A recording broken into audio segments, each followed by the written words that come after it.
Welcome to today's Explainer. We are jumping right into a topic today that touches literally every single one of us every single day, often without us even realizing it. We're exploring the absolutely fascinating world of halal cosmetics. And let me tell you, this journey is going to take us from the most basic items sitting on your bathroom sink right now, all the way to some incredibly specific and frankly surprising religious rulings. It's just a perfect example of how complex global standards intersect with our daily habits. Okay, let's dive into this by starting with a deceptively simple question. What do a vibrant red lipstick, your morning mint toothpaste, and a tear-free baby shampoo all have in common? Take a second to really think about it. If you're purely thinking about how you use them, they seem totally unrelated, right? One's for beauty, one's for dental hygiene, and one is for infant care. But in the eyes of regulatory bodies, they actually share a very specific, unified classification. For a moment, I want you to completely rethink your fundamental definition of everyday grooming products. Well, to understand why they're grouped together, we've got to look at the official rulebook. According to the Malaysian standard, specifically MS 2200 Part 1, 2008, cosmetics are defined as any substances or preparations intended to be placed in contact with the various external parts of the human body. And notice a really crucial detail in this standard. It explicitly includes teeth and the mucous membranes of the oral cavity. The objective here? To clean, perfume, change appearance, correct body odor, protect, or keep them in good condition. This completely reframes the whole idea of cosmetics into something far, far more than just what's sitting in a makeup bag. Now, I know exactly what you're thinking. When most of us hear the word cosmetics, our brains immediately jump to those traditional color palettes, right? The bright lipsticks, the foundation tubes, specialized brushes, nail polish. It's the conventional, beauty counter view of the word. And hey, while that is absolutely a massive part of the industry, keeping our definition limited to just makeup means we're missing the vast majority of the actual cosmetic market. The official standards brilliantly illustrate the sheer scope of this industry. Cosmetics actually serve 6 distinct functions: cleaning, perfuming, changing appearance, correcting body odor, protecting, and keeping the body in good condition. When you look at this web of functions, you start to realize that cosmetics cover literally everything from basic daily hygiene all the way to advanced visual enhancement. It's a spectrum that we all participate in every single day.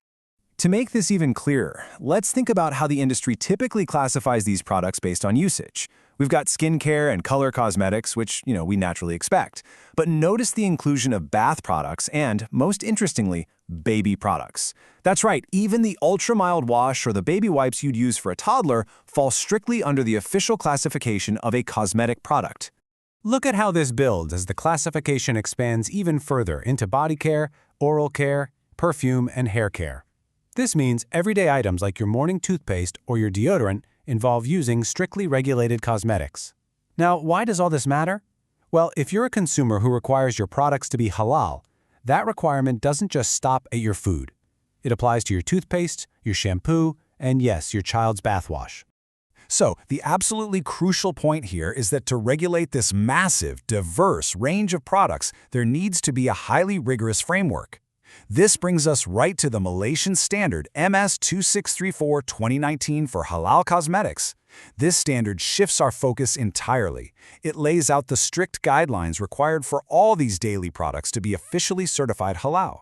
It dictates that not only must the ingredients themselves be permissible under Islamic law, but the manufacturing, the storage, and the handling processes, the whole shebang, must remain completely uncontaminated by non-halal elements.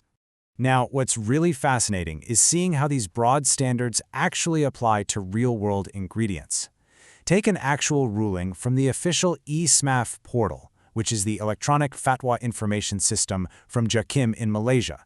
This specific document from a 2012 conference addresses a highly specific, widely used cosmetic ingredient, cochineal coloring. This is a dye famous for producing a deep, rich red color, and it's super common in lipsticks and blushes. Let's break down exactly what this fatwa ruling says, because the logic here is just incredibly interesting. Cochineal dye, which you'll often see labeled as carmine, is actually derived from female cochineal beetles. Because it comes directly from an insect, it naturally raised some major questions about its halal status. However, the ruling concluded that carmine dye from these beetles is permissible. The reasoning? Well, the consensus among Islamic scholars is that insects without flowing blood are considered clean, or suci. Therefore, as long as the dye is produced following good manufacturing practices and causes no harm to humans, it is fully allowed to be used in food, drinks, and of course, our everyday cosmetics. It's honestly incredible to see how ancient theological principles are actively applied to modern manufacturing and chemical extraction, isn't it? Which leaves us with a final thought to ponder for today.